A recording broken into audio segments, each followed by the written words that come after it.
Hi అండి. మనము ఆది బ్లౌజ్ యొక్క షేప్ పట్టీ అనేది ఎలా కట్ చేసుకోవాలో చూద్దామండి. చాలా ఈజీగా ఉంటుందనమాట. ఇలా కట్ చేసుకున్నట్లయితే కిందకొచ్చేసి ఒక హాఫ్ ఇంచ్‌కి ఇలాగ మార్క్ అయితే చేసేసుకుందాం అనమాట. ఇక్కడైతే నిజానికి నేను మార్క్ చేసుకోనండి. ఇక్కడ కనిపిస్తుంది కదా మీకు థిక్‌గా, ఆ థిక్‌నెస్సే నేను మార్క్‌గా చేసేసుకుంటాను. కాకపోతే మీకు చూపించాలి కాబట్టి ఇక్కడ మార్క్ చేస్తున్నాను. అలాగే సైడ్‌కి కూడా ఒక హాఫ్ ఇంచ్ అనేది మార్క్ చేసేసుకుంటాము. ఇక్కడొచ్చేసి నేను ఇక్కడ కాజా పట్టీ వైపు తీసుకుంటాననమాట. ఇక్కడైతే పైకి మనకు ఖర్చు వస్తుంది కదా! దాని ప్రకారం మనము మార్క్ అనేది చేసుకోవడానికి ఈజీగా ఉంటుందనమాట.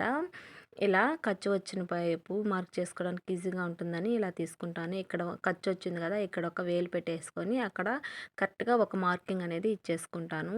ఇక్కడ మెయిన్ డాట్ దగ్గర ఒక మార్క్ అనేది ఇచ్చేసుకుంటాననమాట.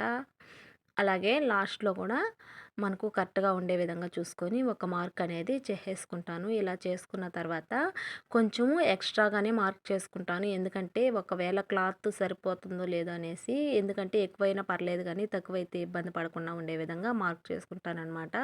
లాస్ట్‌లో ఇక్కడ వచ్చే విధంగా ఇలాగా కొంచెం షార్ప్‌గా ఉండే విధంగా పైకొచ్చే విధంగా మార్క్ చేసేసుకుంటాననమాట. ఇలాగా మార్క్ చేసుకున్న దాన్ని కట్ చేసేసుకోవడమే ఇంకా. చాలా ఈజీగా ఉంటుంది ఈ ప్రాసెస్ అనేది. ఇలా కట్ చేసుకున్న దాన్ని ఈ ఈ వైపొచ్చే విధంగా ఒక టక్స్ అనేది ఇచ్చేసుకున్నట్లయితే మనకు కుట్టుకునేటప్పుడు కన్‌ఫ్యూజన్ లేకుండా ఉంటుందనమాట. ఇక్కడ కట్ చేసుకున్న దాన్ని ఉక్స్ వైపు, కాజా వైపు రావాలనమాట. ఒక లైక్ అనేది ఇచ్చేసుకో